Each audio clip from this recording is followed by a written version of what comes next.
Ya, halo Sobat Kicauannya dimanapun berada, senang berjumpa kembali di channel TVM Murai Batu, channel yang konsisten membahas seputar cara beternak murai batu dan arena lomba.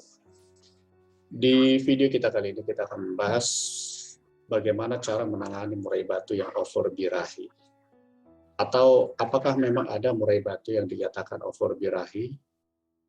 Kalau ada, bagaimana ciri-ciri murai batu over birahi? Sehingga dengan mengetahui fakta tentang birahi murai batu, tentu kita akan bisa melakukan penanganan yang benar dan tepat, sehingga kita tidak akan melakukan sesuatu yang tanpa hasil atau bahkan justru memperburuk kondisi murai batu kita ya. Ya, sebelum kita langsung eksekusi atau langsung melakukan penindakan, kita terlebih dahulu harus mengetahui bagaimana murai batu yang birahi. Ada 3 pertanyaan yang mungkin sampai saat ini teman-teman kicauannya mungkin bertanya ya. Yang pertama, apakah memang tingkat birahi burung dan tingkat kegacoran itu berbanding lurus? Atau dengan kata lain, kalau murai batu yang gacor, apakah sudah pasti murai batu yang birahi? Yang kedua, apakah burung yang sudah rajin berkicau sudah masuk kategori burung yang sedang birahi? Atau yang ketiga, sebenarnya apakah burung yang sama sekali tidak birahi, berarti burung ini tidak mungkin gacor atau rajin berkicau? Nah, inilah 3 pertanyaan yang sebenarnya perlu kita pahami terlebih dahulu ya, sehingga kita tahu apakah murai batu kita ini sedang birahi atau bahkan over birahi atau tidak ya. Nah, mengingat 3 pertanyaan ini sehingga timbul pertanyaan lagi, apakah memang birahi itu selalu berbanding lurus dengan tingkat kegacoran murai batu? Ya, apakah burung kalau tidak birahi, apakah mungkin gacor? Ya, faktanya beberapa burung katakanlah trotolan atau bahkan sebelum pastol ini ada yang secara biologis ini sudah memperlihatkan tingkat rajin berkicau atau gacor. Sementara dari sisi birahinya sendiri, murai batu ini belum memasuki fase birahi, di mana murai batu yang birahi itu biasanya sudah berinjak usia pastol. Nah, dari hal ini, fakta ini yang kita temukan bahwa banyaknya murai batu yang trotolan yang sudah gacor bukan berarti murai batu ini sudah masuk ke fase birahi, karena faktanya murai batu yang birahi itu murai batu yang sudah cukup usia untuk secara organ reproduksi untuk memicu dia untuk kawin ya. Jadi dengan kata lain, tidak selalu murai batu yang sedang birahi ini akan gacor, atau murai batu yang gacor ini pasti birahi. Nah, dari sisi ini kita juga bisa melihat fakta berikutnya bahwa sebenarnya murai batu yang birahi ada ciri khas kicauan yang dikeluarkan. Kicauan ini tentu khususnya bagi teman-teman penangkar sangat memahami hal ini. Biasanya murai batu jantan ini akan mengeluarkan suara-suara kecil dengan variasi yang cukup banyak, ya. Kemudian sambil memperlihatkan gestur tubuh yang seolah-olah sujud-sujud, ya, tapi dengan kicauan yang lirih tanpa adanya tekanan, ya. Jadi ini sudah fakta tentang bagaimana murai batu jantan yang sudah birahi, khususnya kalau kita amati di dalam kandang ternak.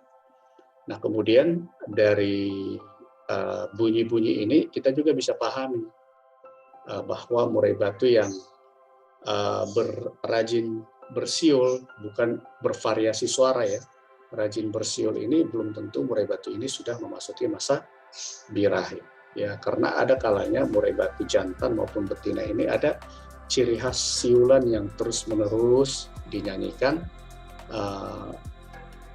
tapi tidak menandakan bahwa murai batu ini sedang birahi. Nah, ini yang jadi salah paham khususnya para peternak ya. Karena ketika murai batu ini sudah rajin manggil-manggil, ada persepsi bahwa murai batu betina ini dengan siulannya sudah birahi. Padahal faktanya ketika dimasukkan, murai batu ini tidak pernah ada kunjung proses perkawinan, ya, baik itu jantan maupun betina, ataupun betina ke jantan memperlihatkan ciri-ciri mau kawin. Ya. Jadi siulan-siulan ini hanya sebatas kicauan biasa saja, dalam arti bahwa murai batu ini mau mengeluarkan siulan, mungkin bisa jadi hati yang sedang gembira atau sedang senang, ya, tidak selalu dikaitkan dengan kondisi birahi. Jadi dengan kata lain, murai batu yang tentu gacor ini tidak selalu didorong karena hormon seksualnya ingin kawin, ya, tidak, ya. Jadi itu sekali lagi tidak pernah serta-merta menandakan kalau murai batu yang gacor baik betina maupun jantan ini sudah memasuki fase birahi, tidak, ya. Sehingga kita tidak salah paham khususnya ketika mau mengawinkan murai batu ini, ya. Nah, yang kalau kita sudah tahu fakta ini, sekarang kita timbul pertanyaan, lalu mengapa ada istilah murai batu over birahi? Ya, kalau di penangkar sendiri tidak ada sebenarnya murai batu yang istilahnya over birahi. Justru birahi murai batu ini harus digenjot. Tujuannya agar cepat produksi, ya, cepat kawin, ya. Jadi istilah over birahi ini sebenarnya kurang tepat disematkan ke murai batu, apalagi yang murai batu yang digantangkan, ya, karena memang birahi ini tujuannya adalah untuk membantu murai batu ini cepat dalam bereproduksi, ya, atau punya garis keturunan, ya. Jadi memang ini yang perlu kita pahami. Kalau ada murai batu yang bertingkah laku di gantangan sehubungan dengan nabrak jeruji, memainkan paruh di tangkringan, atau mengejar lawan, atau pasang badan, itu bukanlah murai batu yang over birahi, ya. Sehingga banyak sekali teman-teman yang salah dalam penanganannya, bahkan sampai menurunkan jumlah extra fooding, ya. Bukannya masalahnya selesai, justru murai batu ini terlihat semakin mengembangkan bulu atau semakin terlihat tidak fit, ya. Alih-alih berharap murai batu ini tidak berlaku seolah-olah over birahi, justru malah semakin parah. Ya, karena memang masalahnya bukan murai batu ini terlalu birahi, justru murai batu yang sering ngejar lawan, sering nabrak jeruji, sering main paruh tangkringan ini satu tanda murai batu ini tidak sedang dalam kondisi yang fit. Ya, dalam arti dia tidak ingin burung lain berada di sekitarnya, sehingga gestur tubuhnya ini memperlihatkan satu perlawanan, ya, dan perlawanan ini diperlihatkan secara fisik, bukan dengan kicauan, ya. Jadi teman-teman kicauannya dalam hal menangani ini harus jeli melihat apakah memang kondisi ini karena salah pola perawatan atau kondisi murai batu ini sedang tidak sehat, ya.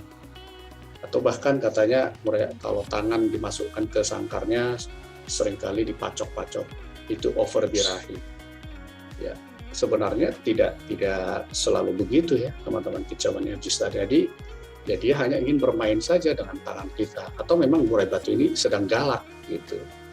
Jadi tidak ada istilah over birahi yang seolah-olah mengartikan bahwa birahi murai batu ini berlebihan dalam hal mereaksikan tubuhnya, ya.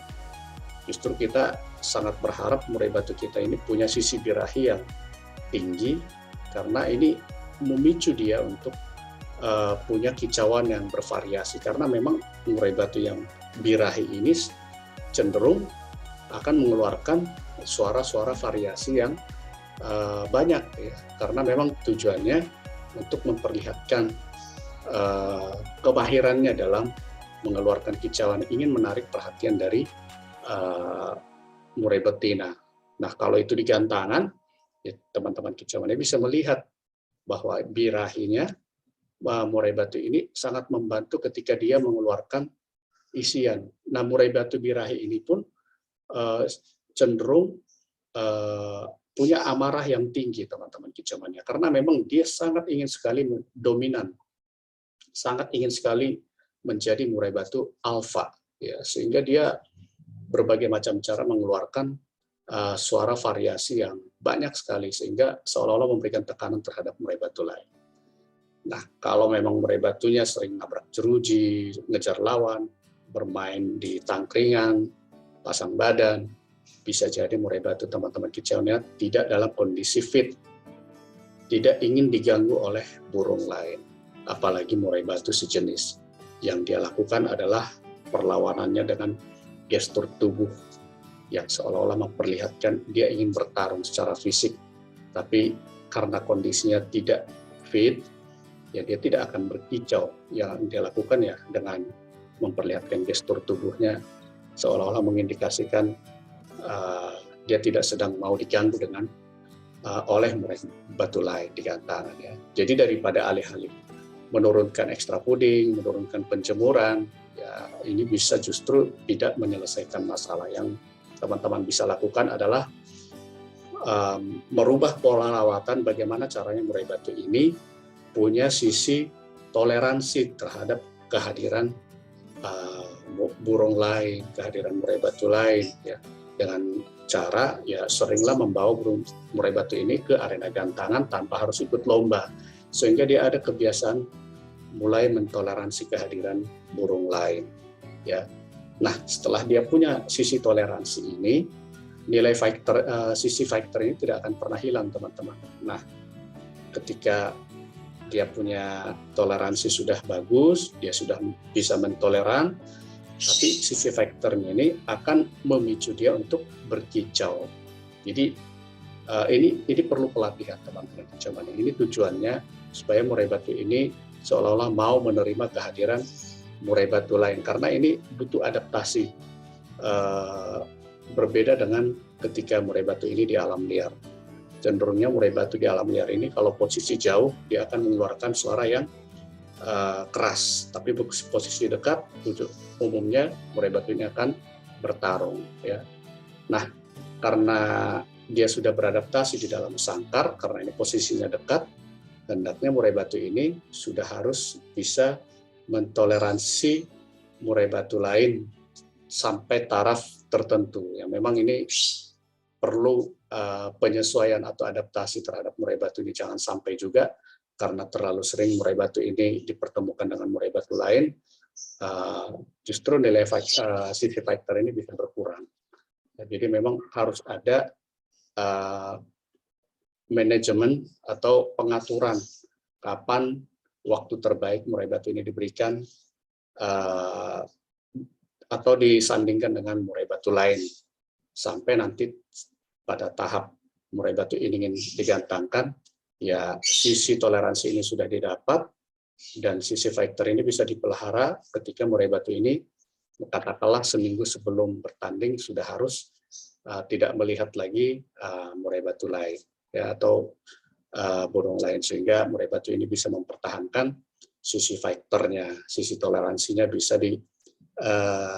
diminimalis, dalam arti sisi toleransinya ini jangan sampai terlalu toleransi juga. Kadang-kadang ada burung berkicau tapi tanpa memperlihatkan sisi fighter, ini juga harus kita jaga, ya.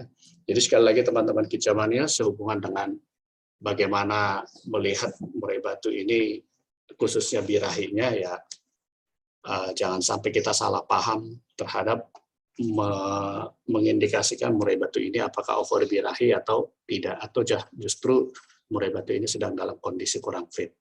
Ya, jadi seperti itu teman-teman kicauannya, sehubungan dengan cara menangani murai batu yang katanya over birahi, ya. Salam kicau mania.